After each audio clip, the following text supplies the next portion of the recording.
¿Cómo están amigos? Les saluda Miguel Molinari a través de Radio Filarmonía, la radio cultural del Perú en los 102.7 de la frecuencia modulada estéreo, emisora que nos acompaña desde hace 36 años y este programa desde hace 32 años.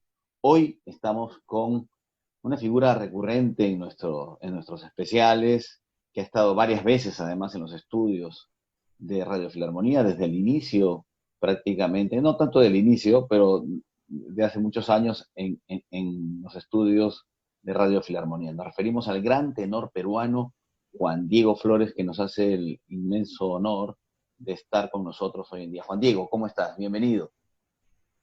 Hola Miguel, siempre un placer, muchas gracias. Bueno, lo primero que te tengo que preguntar es, ¿cómo estás? ¿Cómo te sorprendió esta situación tan tremenda que estamos viviendo en todo el mundo con el COVID-19 y que estabas tú justamente en Zúrich en el debut de uno de estos roles tan importantes, tan emblemáticos en la lírica como es el Rodolfo de la Bohème? Sí, eh, pude cantarlo, pude cantar la poema. Eh, Afortunadamente tendría que decir, hice la primera función. Y después de eso, pues el teatro tuvo que cerrar como todos los demás teatros europeos por causa del coronavirus, ¿no? Pero repito, me siento afortunado que lo pude debutar. Eso me da una seguridad también porque voy a hacer la Bohème en el futuro en Londres, en el Covent Garden, Ujú. y ya la hice, ya la canté. Me sentí cómodo y las críticas fueron bastante buenas. Así que lo importante era hacer la primera función. Yo me acuerdo que en esos días no se sabía si se iba a hacer la primera función, incluso si se iba a hacer la general. Yo lo único que quería era que se pueda hacer la primera, ¿no? Porque haber hecho un ensayo general de un rol nuevo no es suficiente. Tienes que tener al público para haber dicho, ya la hice, ya canté esta ópera, ¿no? El factor público es muy importante. Ujú. Y claro, y el factor público es uno de los elementos claves en todo espectáculo y esta crisis del COVID ha justamente recortado y ahora que se comienzan a reabrir los teatros, también con una limitación. ¿Cómo viviste tú esa cuarentena inicial? Sé que estuviste en Zúrich un tiempo antes de poder regresar a tu casa. Sí, fueron muchos días de cuarentena. Cuando regresé también había una obligación de hacer cuarentena aquí, en mi casa, en Viena. Y he estado estudiando bastante, he estado sobre todo mucho con mis hijos, disfrutando de ellos. Creo que aparte de todo lo malo que ha significado esta crisis, lo bueno ha sido esos momentos íntimos con la familia, que un poco a veces por el trajín cotidiano, pues no estamos tanto en ello, no valoramos Claro, tanto. claro. Tengo que decir que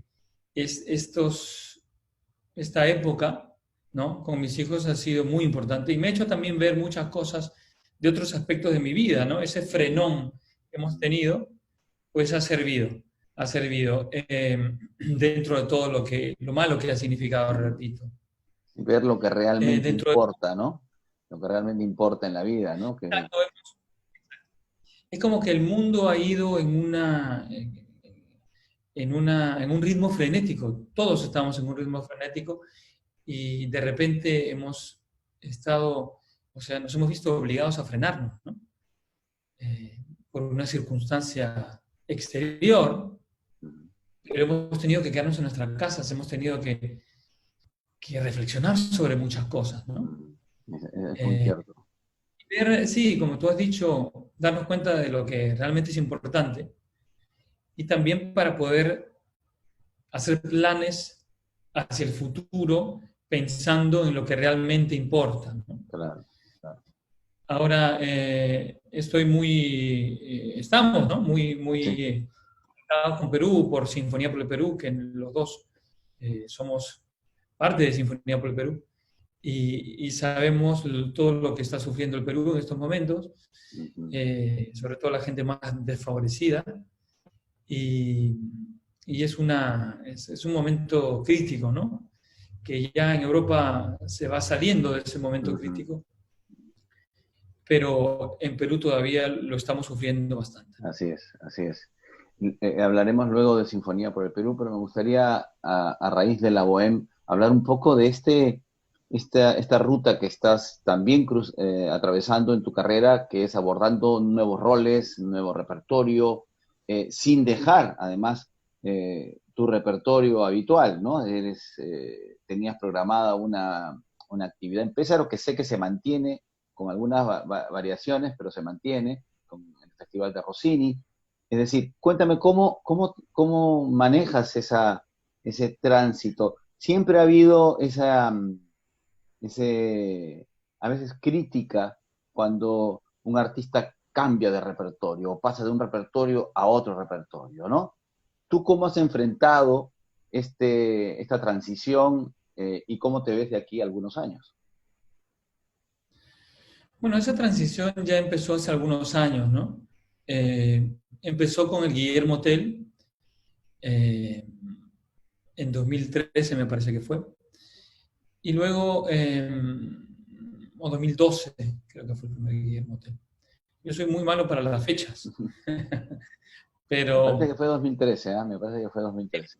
2013, ¿verdad? Empecé a sentir un cambio vocal ya, me acuerdo que en 2011, haciendo en la escala La Dona del Lago, yo no me sentía igual cantando ese rol y tenía que ajustar algunas cosas. Eh, no obstante, para muchos la voz sonaba igual, pero para mí había algo de diferente, ¿no? Ujú. Y repito, tenía que ajustar algunas cosas técnicamente y ahí decidí un poco eh, empezar a analizar qué me estaba pasando y tomar acciones al respecto, ¿no? Eh, empecé a leer mucho sobre técnica, eh, sobre otros cantantes, me interesó mucho esa etapa que tuve. Empecé a ahondar mucho más en lo que es la respiración, sobre todo, ¿no? Ujú. Esas épocas, después del 2011 hacia adelante, fueron épocas de transición para mí, porque, eh, repito, las cosas que cantaba antes, así como los había cantado, ya no funcionaban, ya no era lo mismo. Claro, lo que estaba pasando era el cambio normal que tenemos todos a una cierta edad Ujú. y que es inevitable. Y ahí es cuando el cantante tiene que ser muy inteligente y ajustar su técnica, ¿no? Porque son ajustes a veces mínimos, ¿no? Claro, Pero que tienen mucha incidencia en el modo claro, que uno canta. claro. Y bueno, tener mucha cautela, mucha inteligencia, ir con cuidado. Después bueno, en ese periodo fue que empecé a pensar en cantar algunas cosas que yo no había cantado y que tampoco pensaba que iba a cantar en el pasado, ¿no? Claro. Así fue como eh, canté Guillermo Tell primero, un poco, eh, fue una empresa que yo asumí casi solo, ¿no? Porque no tenía mucho apoyo de ningún lado, ¿no? Entonces, casi furtivamente, secretamente, tuve que hablar con el director, con el sobreintendente, que ahora es Ernesto Palacio, Claro. del Rosario Opera Festival. En esa época era Mariotti, Franco Mariotti. A él le pareció excelente la idea, pero yo creo que solo a él, ¿no? Estamos hablando de 2013, me parece. Y entonces llevé a cabo esa tratativa por mi cuenta y bueno, hice Guillermo Tell. Y ahora, bueno, Guillermo Tell es una ópera que la tendría que haber hecho en esta época Ujú. en Viena, Claro, ¿no? Ahora en estos momentos tendría que estar cantando claro. funciones de Guillermo Tell. Ok. Pero bueno, se convirtió en una ópera de mi repertorio, ¿no? Claro. La voy a hacer el próximo año en el Festival de Salzburgo. Luego de eso, pues también incluí eh, La Favorite, luego fue Romeo y Julieta, luego Werther. Werther fue para mí un momento importante, porque se dio, me parece, en 2014. Ujú. Y también para mí era una prueba, porque Werther es un rol muy, digamos, muy emblemático en el repertorio del tenor lírico, digamos, ¿no? Claro. Y la canté por primera vez en Francia, en París. Y la crítica fue muy buena, hecho que a mí me sorprendió un poco, porque yo me esperaba algo de, ¿sabes? Algún periódico que diga algo, no, no es para él, ¿no? Y el público estaba muy entusiasmado. Y para mí fue como un gran alivio, ¿no? Sobre todo salir esa noche Ujú. y, y que el público me aplaudiera así. En el intermedio, me acuerdo que Ernesto Palacio, que todos saben que es mi mentor, fue a mi camerino y me dijo, ese es un rol que tú cantarás mucho, te va muy bien. Ujú. Él había ya escuchado la primera parte, Claro, ¿no? claro. Y bueno, muchos periódicos dijeron, ah, este es un Werther del futuro, etcétera, etcétera. En París, o sea, estamos hablando de una ciudad donde Werther pues, es una Claro, obra que ha movido muchísimo y claro, por claro. tantos grandes tenores. Entonces eso me dio también mucha seguridad. Y después la canté en Bolonia y bueno, después fueron otras óperas como Lucia di Manon. Lammermoor, Manon fue, Lucia di Manon Lammermoor. fue lo mismo, ¿no? Porque yo canté Manon en la ópera también en forma de concierto en París primero y después en ópera, lo mismo Ujú. que había hecho Werther. Ujú. Y Manon también fue digamos, una confirmación para mí que estaba eligiendo mis roles nuevos bien, porque también fue un gran éxito en la ópera de Champs-Élysées en París. Y la crítica también fue muy buena, el público, ¿no?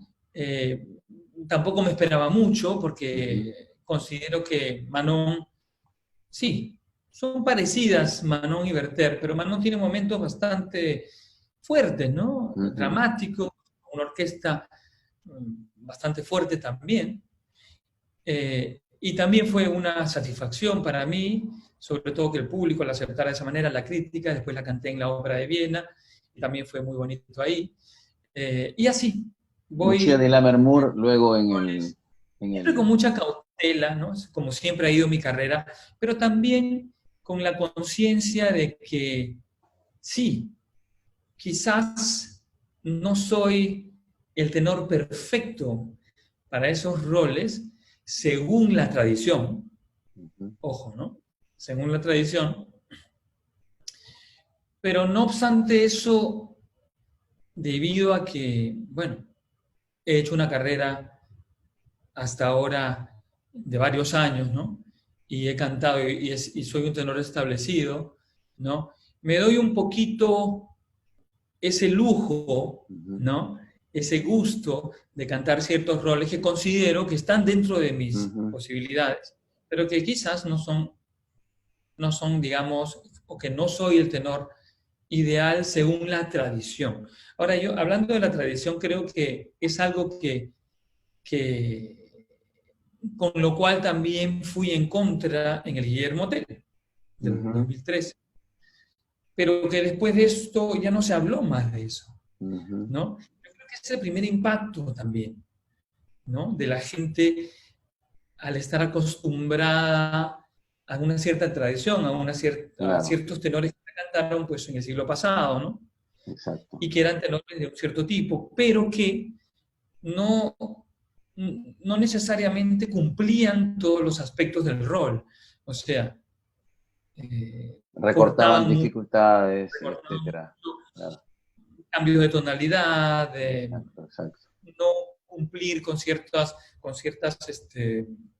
eh, exigencias del compositor. O sea, Esta tradición se afirmó sobre todo en la primera mitad del siglo XX, ¿no? En la primera mitad del siglo XX, donde el verismo se impone como el repertorio, ¿no? Y el tipo de cantante, y se dejan de lado además muchas obras del repertorio belcantista, del repertorio, digamos que de Rossini, Bellini, Donizetti, y que las obras que se interpretaban muchas veces eran recortadas, ¿no?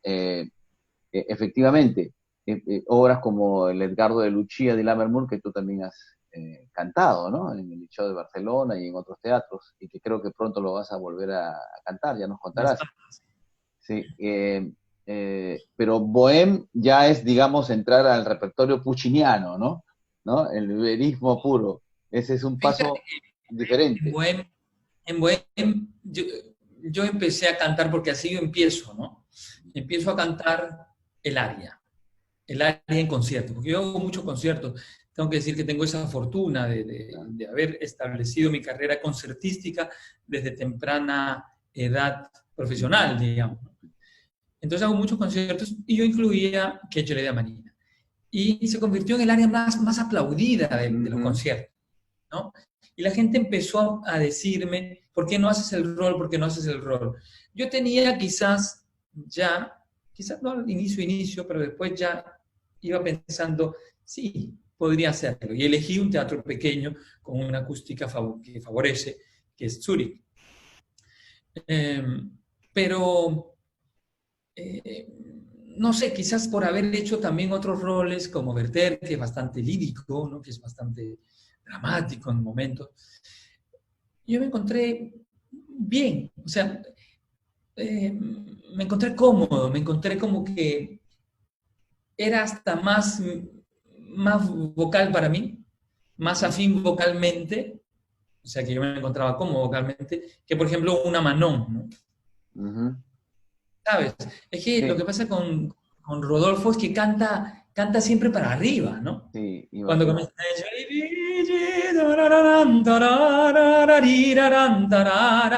empieza ya cantando hacia arriba, en una exacto. tesitura aguda.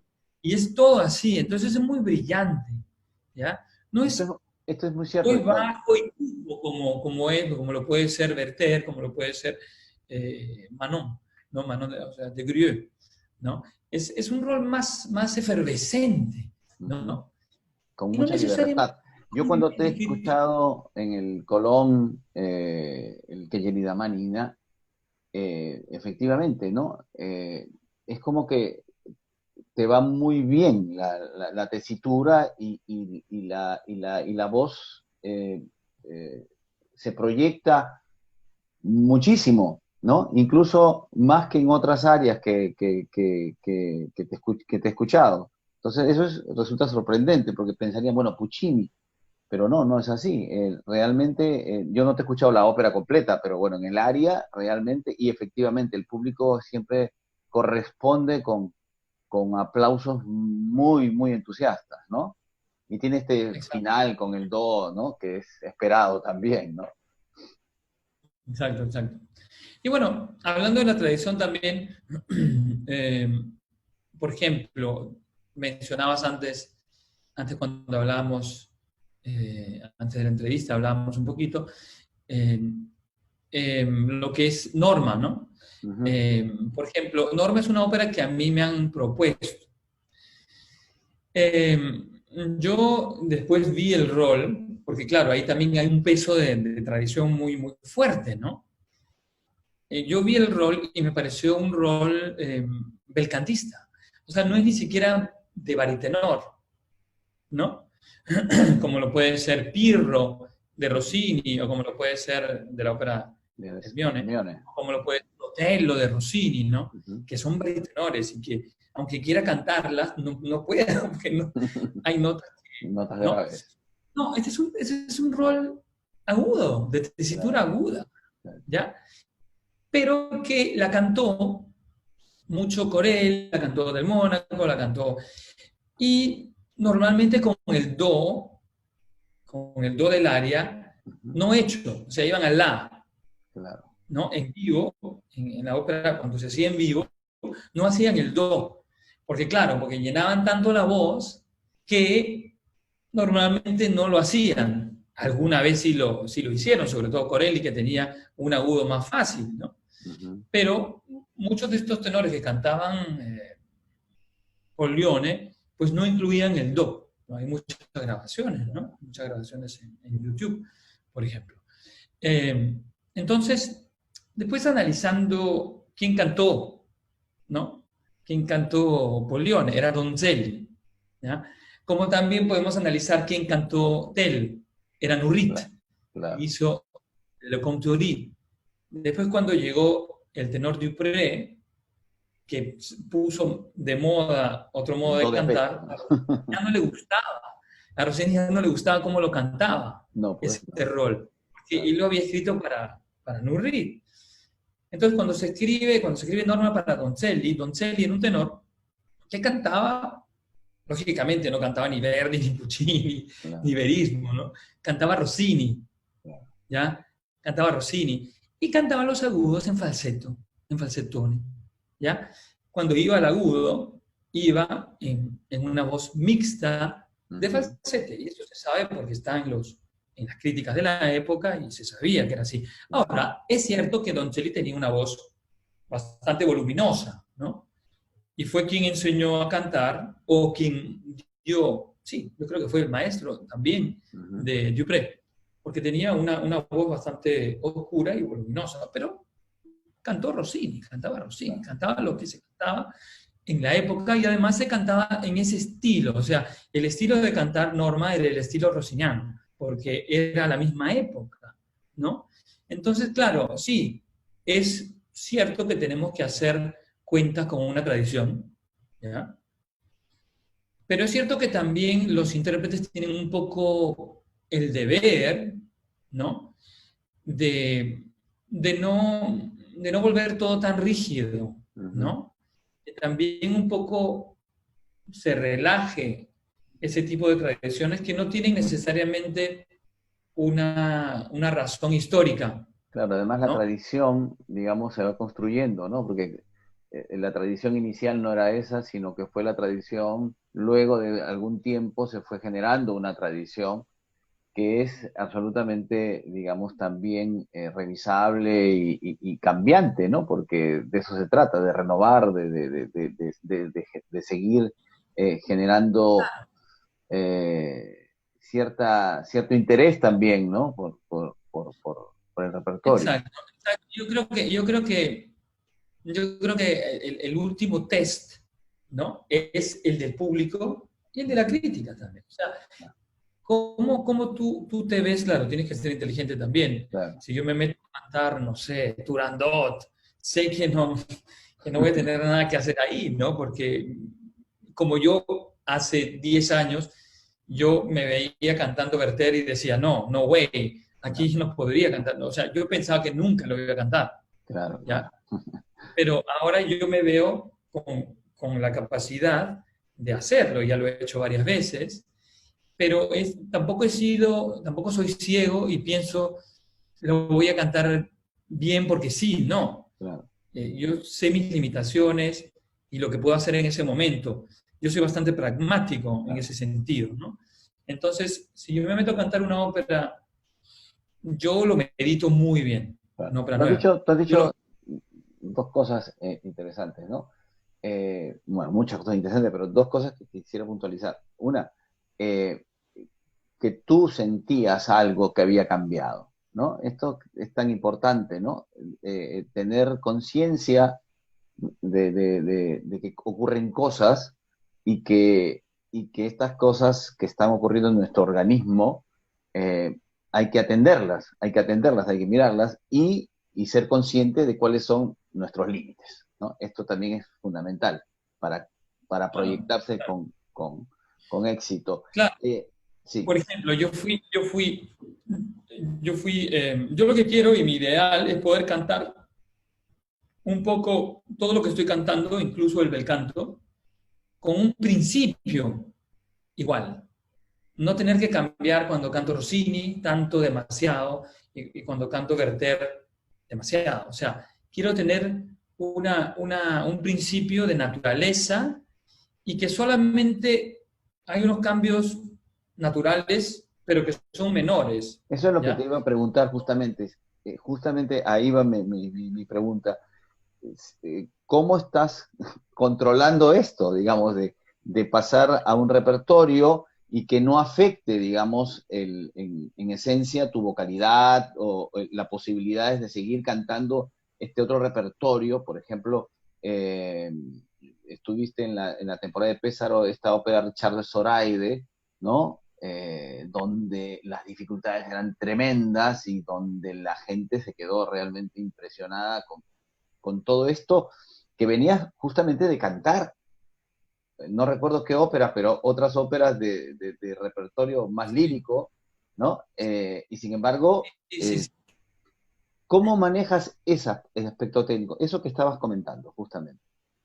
Bueno, yo creo que es un poquito también sobrevivir al cambio, porque cuando tú cambias a un repertorio, tú tienes esa, digamos, esa conciencia de que todo el mundo no se espera que tú cantes ese tipo de óperas y que además hay mucha gente en contra. Entonces tú muchas veces cantando unos roles más dramáticos, empujas la voz, ¿no? Yo me he encontrado cuando he iniciado a cantar un repertorio diferente, a empujar la voz, porque quiero demostrar, ¿no? Es algo subconsciente. Eso ya lo he dejado de hacer. Y es un gran alivio, porque no cambia nada, o sea, empeoras la situación. Cuando empujas y esfuerzas, pues la voz no es tan bonita o el volumen es menor también, aunque uno piensa que es al contrario, ¿no? Entonces, yo creo que la naturalidad, ¿no? Entonces, he llegado a ese punto, uno nunca llega, pero ese es siempre mi fin, de cantar todo con naturalidad y sin esforzar la voz. El año pasado, cuando hice Richard Soraya, yo también quedé bastante impresionado porque no sabía si iba a poderlo cantar. Porque es un Rossini napoletano, es un Rossini muy difícil, ¿ya? Me parece que el tenor fue David, o sea, un tenor súper, súper agudo, ¿ya? Entonces siempre un rol de David es un rol extremo, pero lo logré. Y yo creo que en Pésaro, una de las claves por qué logro cantar estos Rossinis en Pésaro, es porque juego mucho fútbol, fulbito, ¿eh? Entonces, eso hace que mi respiración esté muy, muy ágil, ¿ya? Okay. Para cantar Rossini hay que tener los músculos abdominales muy ágiles, porque no puedes decir el diafragma ágil, porque el diafragma no lo controlas, el Claro. diafragma es involuntario, pero los músculos abdominales de abajo, ¿ya? Son los que controlan el diafragma. Y si tú tienes digamos, los músculos abdominales porque haces deporte, porque juegas fútbol, porque juegas tenis, tienes se puede decir, una ventaja. Entonces, yo me pregunto, ¿qué es lo que pasa en Pésaro, no? Bueno, en Pésaro es que hago bastante deporte, nado, juego fútbol, me adelgazo normalmente también. Ojo, cuando tú tienes que cantar Rossini y tienes que mover los músculos abdominales tan rápidamente en la coloratura, si tienes mucha panza, no solamente se tienen que mover los músculos, sino tienen que mover la grasa que hay ahí. Claro, Entonces es más difícil. claro. Y por eso, cuando tú pierdes peso, puedes mover más ágilmente esos músculos y por ende mueves también la garganta, que es la que hace la coloratura al final. Todo lo hace con esto. Entonces, esa es una de las razones, ¿no? Entonces, ¿qué ha pasado? Que hace poco yo canté el Barbero de Sevilla aquí, en la Ópera de Viena. Y yo pensé, había cantado Manon, y yo pensé, bueno, el Barbero de Sevilla no es Richard Zoraide, es mucho más, es menos complicado. Y entonces yo fui con confianza a los ensayos, que eran pocos, de que me iba a salir bien, porque es el barbero. Pero no te oculto que sufrí muchísimo. Sufrí mucho y en la mitad de la función, ya hacia el final dije, no voy a terminar, no voy a poder terminar. Y pensé, el área final, no la voy a poder, o sea, cuando yo cantaba el área final decía, yo cantando pensaba, yo voy a tener que parar en algún momento porque no voy a terminar. Felizmente terminé. ¿Cuál fue el motivo de esto? El motivo fue que yo No jugaste no había, Fulleto. me había preparado suficiente en Rossini. No había respetado suficiente lo que es Rossini. Yo tendría que no haberme preparado en una semana, sino en 15 días. Y habría tenido que cantar el rol o las partes más difíciles muchas veces en lugar de confiarme. ¿Por qué? Porque Rossini es un tipo de canto que es un mundo aparte a lo que es el otro repertorio operístico. Rossini es un mundo aparte. Hay que tener una condición. Y si no lo has cantado anteriormente por los últimos 6 meses, pues tienes que rodar el auto, digamos, ¿no? Los músculos los tienes que preparar. Y tienes que jugar fulbito. Y tengo que jugar un poquito. Ahora estoy jugando bastante, estoy jugando tenis, estoy fulbito, y entonces estoy mucho mejor de Rossini. Estoy mejor de Rossini, digamos, ¿no? Ahora yo tengo que empezar un concierto muy difícil, donde todas las áreas, este verano, donde todas las áreas son áreas inéditas, medias inéditas, alternativas, muy difíciles. Entonces desde ya me estoy preparando, ¿no? Porque tengo que hacerlo bien. Cantar Bellini, Donizetti, cantar Werther, no es lo mismo. Estás siempre en grado de cantarlo, pero cantar Rossini no. Entonces, pero lo bueno es que lo puedo hacer. O sea, cuando me meto a cantar Rossini, sí, no es lo mismo cuando escuchas a Juan Diego Flores del 98, 96, 98, 2000, 2001, 2002, no es lo mismo, ¿no? La voz no es lo mismo, y ni la agilidad quizás, ni los agudos suenan lo mismo, pero yo lo puedo cantar eh, y puedo sentirme fresco al final, como me sentí fresco al final de Richard de Zoraide, que me la pasé muy bien cantándolo y fue una gran satisfacción. Claro. Eso me da pie a hablar de Europa. Ya se va abriendo, los teatros europeos comienzan a tener trabajo, comienzan a haber ensayos, comienza a haber un movimiento ya en el ambiente lírico. ¿Qué se viene inmediatamente? ¿Cuál es la proyección de este año? Sé que estarás abriendo la temporada de la Scala en diciembre también. Ojalá.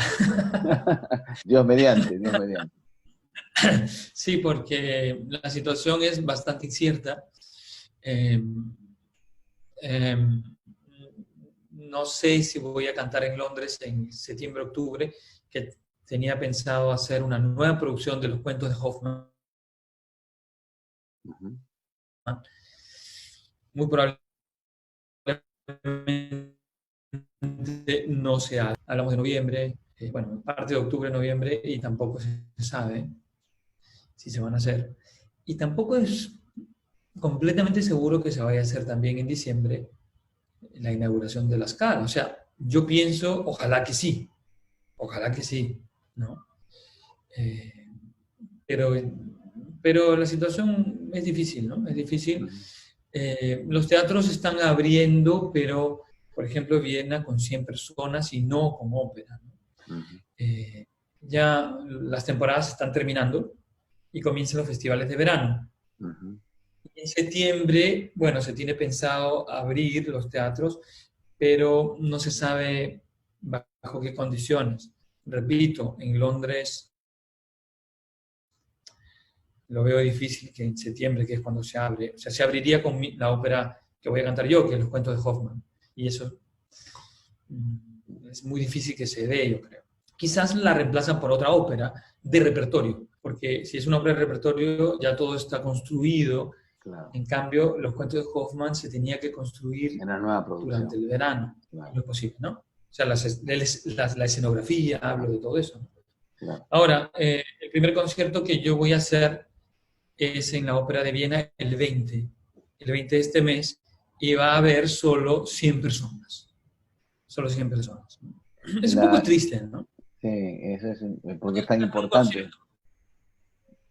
¿Es importante?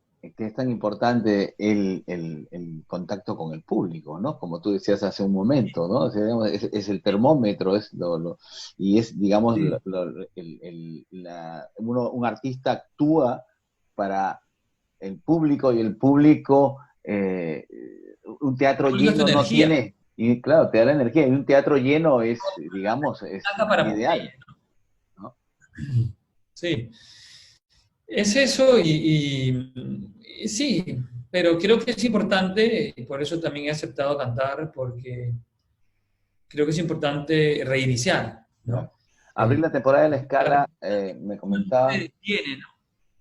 me comentaban que en la Luchía el Arturo será Iván Ayón, Sí, ¿no? sí, sí, El, sí. el tenor peruano Iván Ayón será primera vez que habrá dos tenores peruanos al mismo tiempo en el escenario en la escala. Es verdad, es verdad. Sí, sí. Lo comentamos porque me mandó un mensaje hace poco y lo comentábamos. Estamos en contacto. Sí, sí, sí, qué lindo. Quería Bueno, y entonces, este es el primer concierto, perdón. que, que- que ahora ya el tiempo nos va ganando, quería entrar un poco a hablar de Sinfonía por el Perú. Salimos un poquito de la ópera y nos vamos a este trabajo tan importante con los niños y jóvenes de nuestro país, que principalmente aquellos en situación de riesgo, que tienen una esperanza, ¿no?, de vida, de éxito, de triunfo, a través de la música, a través del poder que viene, ¿no?, inmerso en la música, como no solamente como una expresión máxima del ser humano, sino como un elemento fundamental en el desarrollo de las personas. Cuéntanos un poquito, tú estás, como siempre, liderando el proyecto desde Viena y desde donde estés, y el trabajo que venimos haciendo, bueno, ya tiene muchísimos niños, muchísima actividad, y hay muchos proyectos a futuro. Y cómo esta situación también nos ha afectado, ¿no? Sí, esta situación nos ha afectado, puesto que, bueno, en estos momentos no hay clases de ningún tipo en el Perú, y también Sinfonía por el Perú eh, se basa en la enseñanza, ¿no? Se basa en la enseñanza de la música en forma colectiva, ¿no? Lo lindo de Sinfonía por el Perú es que son orquestas, son coros, y en esas familias pues se da el milagro de la música como, como ese elemento transformador, ¿no? Donde los niños adquieren valores, donde los niños son felices, adquieren autoestima y, y se ven en la sociedad como entes importantes, ¿no? Capaces de hacer un cambio.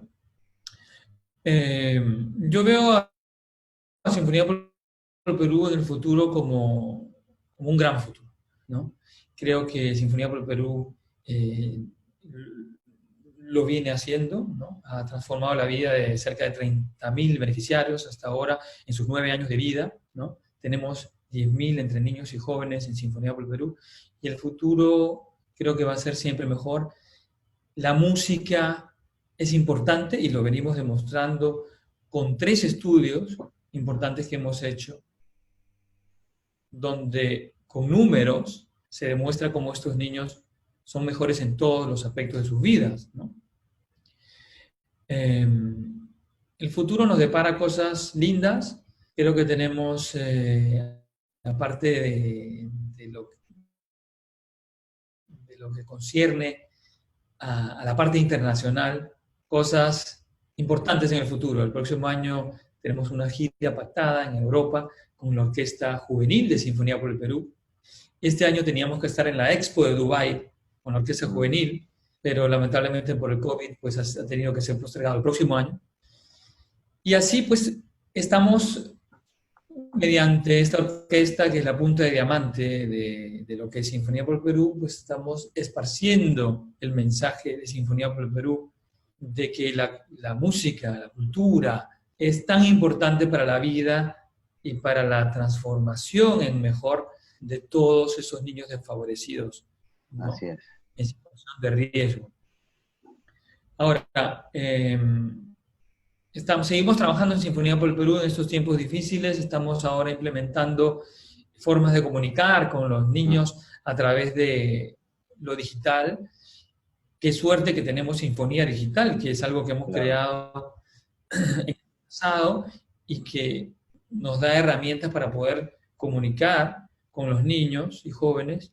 Lamentablemente no con todos, porque, bueno, la realidad del Perú es que no todos tienen acceso a Internet, pero los niños se las arreglan, ¿no? Hace poco algún niño de Sinfonía por el Perú pues colgó algo en las redes sociales donde se van a lugares donde coge Internet para poder hacer sus tareas, ¿no? Para poder comunicarse o para... Se las arreglan, se las ingenian para poder tener clases con sus profesores y seguir con sus enseñamientos musicales, ¿no? Enseñanzas musicales. Y bueno, nosotros en estos momentos, contigo, Miguel, que eres el director ejecutivo, pues estamos viendo maneras para ser aún más eficientes y eficaces, que ya lo somos, pero aún mejorar más y poder dar a estos niños en el futuro, pues incluso mejores herramientas para para poder hacer que sus vidas pues sigan transformándose mediante la música, que es tan maravilloso. Yo creo que a veces la cultura, la música, en momentos de crisis, la relegamos, ¿no? Hay una cita de Churchill, ¿no? En la Segunda Guerra Mundial, cuando le preguntan a Churchill, señor, tenemos que cortar, ¿no? Las ayudas, los subsidios a la cultura para dar más a los esfuerzos de guerra. Y Churchill dice, no, ¿para qué entonces estamos peleando? ¿No? ¿Para qué estaríamos peleando la guerra entonces si cortamos a la cultura? O sea, en su mente, la guerra se estaba peleando para preservar la cultura. Exacto. Que es el legado del ser humano, ¿no? Claro, totalmente. No se destruye, ¿no? Yo creo que la cultura es importantísima y en el Perú pues tenemos que estar orgullosos de la cultura que tenemos, de la música que tenemos. Claro. Y es muy importante esto que dices ¿Cuánto es ¿no? La música para el Perú, su riqueza musical. En Sinfonía por el Perú, nosotros formamos a los niños, digamos, en la base de lo que es la música clásica, ¿no? Y la técnica de la orquesta sinfónica, de la técnica de ejecución de los diferentes instrumentos de la orquesta sinfónica. Pero en Sinfonía por el Perú, la música peruana es tan importante como la música clásica. Y los niños de todos los núcleos del Perú, de Sinfonía por el Perú, tocan música peruana y les encanta tocar música peruana. Cuando tocan música peruana se transforman. Los hemos visto en los conciertos que han hecho también conmigo. Y eso es importantísimo. Esa cultura nuestra es importantísima y vemos cómo la cultura, hablando de lo musical, peruana, puede ser un instrumento tan importante de cambio, ¿no? Y así también, como dices tú, tenemos el programa Puro Perú, que son instrumentos tradicionales, instrumentos peruanos, ¿no? Quena, zampoña, guitarra, cajón, etcétera. Pero también el programa con niños con discapacidad, ¿no? Que es un programa muy, muy, muy interesante y muy poderoso que ha comenzado no hace mucho, pero que nos está dando muchas satisfacciones, ¿no? Atendiendo a una población también relegada y que es increíble cómo la música puede activar y conectar tan fuertemente en la vida de estos niños y en sus familias, ¿no? Y esto es magia pura, ¿no? Es magia pura, ¿no? Sobre todo la música que llega al alma, ¿no? Que fue compuesta para llegar al alma. Hablamos de la música clásica, pero también de la música peruana, ¿no? Cómo los niños con discapacidades, los niños y jóvenes se encienden, ¿no? Sus sentidos se agudizan y van mejorando, ¿no? Es impresionante. Como tú decías, yo me acuerdo, una vez dijiste, La música es vibración y es lo más cercano a Dios, a lo divino, ¿no? Lo que no se puede ver, que no se puede tocar. Y la música tiene eso dentro, que no se puede explicar y que transforma, ¿no? Es algo especial dentro de las artes, dentro de la cultura en general, que, que tiene esas capacidades que ya se han medido, ¿no? En el mundo. Sabemos que la música pues hace que el niño sea mejor en matemáticas y en todos los cursos, ¿no? Hace que el niño sea mucho más coordinado, hace que los niños con discapacidad mejoren en sus capacidades motorias, cierto repertorio, ayuda para ciertas cosas. Entonces, hay algo que ahí no se explica, ¿no? Claro. El otro día estaba El viendo una misterio. persona que tuvo un accidente y ha perdido todas las facultades de habla, incluso de comunicación, ¿no? Pero se sienta al piano y toca de memoria obras difíciles, ¿no? Claro, claro. Una persona ya anciana, que eso sí que no se le olvida, no reconoce a su familia, no sabe quién es quién, pero se sienta y toca pues Mozart. Claro. Es algo que no se puede explicar, ¿no? Claro. Y tenemos que ser, en el Perú y en el mundo, tenemos que ser siempre muy conscientes de cuánto importante es la cultura, ¿no? Y que no es un ministerio, hablando ahora un poquito más ¿no? del Perú, de la estructura de nuestro país, que no es solamente un ministerio que se ocupa de ciertas cosas, arqueología y, y es lo último, ¿no? Es lo último que se piensa, la macroeconomía, etcétera. Pero la cultura en el Perú, sobre todo, y lo decía el maestro Abreu, que inició los sistemas de orquestas juveniles e infantiles, primero en Venezuela, y yo cuando fui contigo a Venezuela, nos inspiramos y después creamos Sinfonía por el Perú. Él decía que el Perú era aún más ideal que Venezuela para hacer lo que ahora es Sinfonía por el Perú, por la riqueza musical que tenemos. Claro.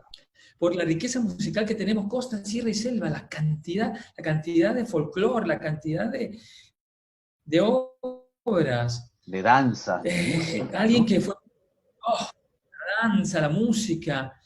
A veces no nos damos cuenta, ¿no? Nos hemos dado cuenta, un poco tarde, tengo que decir, de nuestra riqueza gastronómica. Lo sabíamos en nuestras casas, claro, y lo sabíamos en nuestras barrigas, en nuestras pancitas. Sabíamos que la comida peruana era especial, pero no lo habíamos difundido, no lo habíamos hecho saber al mundo. Ahora todo el mundo habla de la comida peruana, gracias sobre todo a Gastón Acurio, ¿no? Pero así como la comida peruana, también tenemos la música peruana, ¿no? Y las capacidades ilimitadas que tiene. Lo estamos haciendo en Sinfonía por el Perú, la capacidad de mejorar la vida de tantos niños y de darles autoestima y de incluirlos en la sociedad. La importancia de generar el acceso, ¿no? El acceso, porque claro, existe, pero los niños, todos estos niños que están en Sinfonía por el Perú, han descubierto un mundo porque nunca tuvieron la oportunidad de acceder a una formación musical, de conocer, de descubrir ellos y sus familias, ¿no? Y eso es el efecto multiplicador. Eso es muy, muy, muy importante, generar el acceso, ¿no? ¿Qué es lo que estamos haciendo? Dándole la oportunidad a aquellos que jamás lo hubieran tenido, ¿no? Exacto. Hay gente que entiende inmediatamente el mensaje de Sinfonía por el Perú.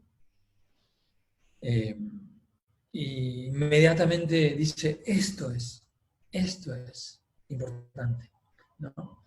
Y bueno, por todas esas personas hemos logrado también llevar a cabo lo que hemos hecho. 9 años, compañías, fundaciones internacionales.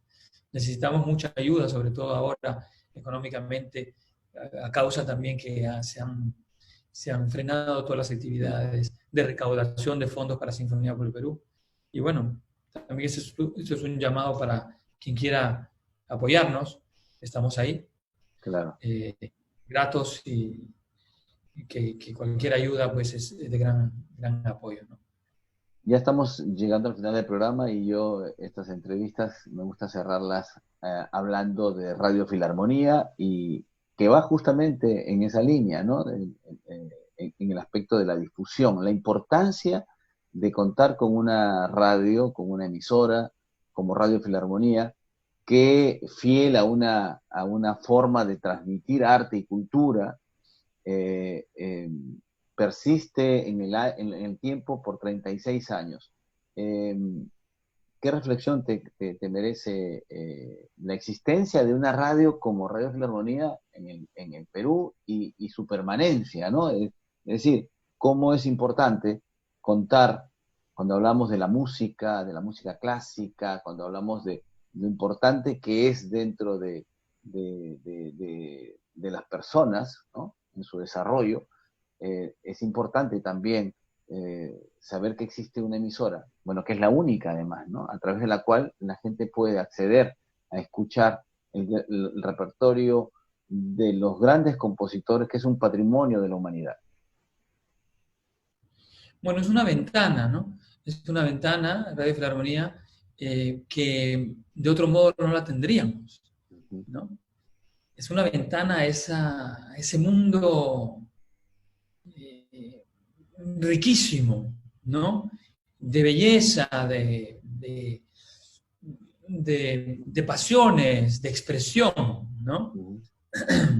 No siempre se puede considerar la música clásica como hermosa o bella, no necesariamente, ¿no? O sea, hablamos de obras llenas de pasión o llenas de agresividad o de violencia, hablamos de la ópera, por ejemplo, ¿no? Claro. Pero es siempre música, ¿ya? Que te hace reflexionar, es siempre alguna pieza que te coge y te hace pensar, ¿no?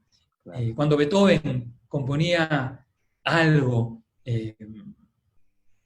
sí, uno lo puede interpretar como quiera, ¿no? Pero hay cosas de Beethoven que tú te quedas, wow, ¿esto qué es? ¿No? Sobre todo las últimas obras de Beethoven, ¿no? Que no se puede considerar, ah, mira qué linda obra, ¿no? Es algo de su expresión, es algo que sale de su expresión y su momento y de su genialidad, que ya traspasa lo que es lo clásico y lo bonito, ¿no? Lo mismo cuando tú vas a la ópera, que es lo nuestro, tú vas y te quedas en shock a veces, ¿no? Por lo que estás viendo. O sea, a veces ni siquiera una película violenta puede ser tan estremecedora, ¿no? Y tan Claro. como una ópera de esas buenas, ¿no? Claro. Pero te vas siempre te vas siempre cambiado del teatro, ¿no? Claro. Y por eso es que las personas que van a la ópera, sobre todo aquí en Europa, y los jóvenes que van a la ópera, se enganchan y se engancharon para siempre. Claro. Porque es algo mágico, ¿no? Repito, no siempre es lo que uno define como la música clásica, es así. ¿Sí? Entiendo que Mozart en la mayoría es así, es siempre bello, ¿no? Porque es clásico. Pero después cuando vamos hacia adelante en lo que es la música clásica, no necesariamente la definición es belleza, ¿no? Es un mundo de fantasía, es un mundo rico, es un mundo que te cambia, es un mundo que te mejora, es un mundo que tú puedes, con una pieza clásica, de música clásica, puedes reflejarte tú también, ¿no? Y entender tu mundo también. Nietzsche decía que sin la música la vida sería un error, ¿no? La vida sería un error. Y creo que esto lo demostramos también, lo que tocan los niños, los jóvenes de sinfonía, de la orquesta, sobre todo esas obras de Mahler, de Tchaikovsky, tan fuertes. Estos niños viven algo intenso que muchos otros niños de su edad no viven, ¿no? Que les da una riqueza espiritual interna muy grande. Ahora, tener esa ventana en Radio Filarmonía hacia ese mundo es una gran cosa. Yo pienso en mí cuando era joven, todavía lo soy, pero bueno, cuando era más joven. Y yo pues venía de la música popular, la música peruana, el rock, y eso era, yo iba a ser un poco, quería ser un poco como Gianmarco, ¿no? Pero cuando entro al conservatorio un poco de casualidad y empiezo a estudiar canto y empiezo a conocer todas estas obras, para mí mi mundo cambia completamente. O sea, ¿cómo podía existir? Yo no sabía que existía una obra como la Misa en Do menor de Beethoven. ¿Cómo puede existir algo así en el planeta? Y yo, claro, cantando eso, y además cantando de solista, con solo 18 años, En el coro ¿no? nacional, ¿no? De coro nacional. Entonces yo, la orquesta sinfónica, yo cantando ahí, yo no podía entender y me sentía muy privilegiado, ¿no? Y hasta ahora me siento privilegiado de ser parte de esta arte, ¿no? Y de dar y de poder dar. Y además, fíjate, con la música que amo, poder crear un movimiento como Sinfonía por el Perú que ayuda a los más desfavorecidos, ¿no? O sea, ya el círculo se cierra de una Yo manera. recuerdo que tú una vez me dijiste cuando estábamos escuchando a los chicos tocando y tocando bastante bien, me dijiste, estos chicos me dan miedo, ¿qué más les vamos a dar? Porque son demasiado poderosos, o sea, como que habían adquirido un poder, ¿no? Y que eran distintos de que tú que los veías después de un año, después de año y medio, veías esa transformación, ese cambio en los chicos, y ese cambio se había dado Esa por la autoestima, música, esa ¿no? autoestima, esa entereza, esa fortaleza, ¿no? Sí, sí me acuerdo, porque yo me acuerdo que en Sinfonía, cuando empezamos, los niños, siendo de barrios pobres y Uh-huh, todo esto, no te miraban a los ojos, eran cabizbajos, ¿no? uh-huh. Y eso ha ido cambiando, por una cuestión, no sé, de arte de magia. También ya los propios niños que empiezan en Sinfonía y que empiezan ya chiquititos, 7 años, ya son diferentes, es increíble, ¿no? Claro, claro. Que algo ha pasado ahí, ya ¡pum! Ya son mucho más despiertos, mucho más, Mucho más seguros, mucho más... como que algo pasa siempre en el aire, ¿no? Que no se puede explicar. no, Bueno, lo lindo también, lo lindo es que estos chicos que ahora ya pues tienen 19, 20, se transformarán en los profesores de aquellos niños que están empezando y que tienen 6, 7, ¿no? así es. Bueno, Juan Y Diego, así. el tiempo nos ganó, pero te agradezco enormemente. Podríamos conversar de mucho más, de muchas otras cosas, de la lírica, que es un mundo tan fascinante, de Sinfonía por el Perú, de Radio Filarmonía y de tantas cosas. Pero nada, muchísimas gracias por esta conversación, por esta entrevista. El mejor de los deseos de éxito, ¿no? Mis deseos de éxito siempre en tu carrera. Y nada, te dejo los micrófonos para que te despidas del público de Radio Filarmonía. Sí, muchas gracias, Miguel, y me despido de todos los radioescuchas de Radio Filarmonía y que Radio Filarmonía pues siga teniendo una larga vida y que tú sigas conduciendo tu programa tan fantástico de ópera. Y gracias a ti y Gracias a saludos ti. a todos, ¿eh? Gracias, Juan Diego. Ha sido Juan Diego Flores aquí en Antología Lírica por Radio Filarmonía. Nos vemos pronto.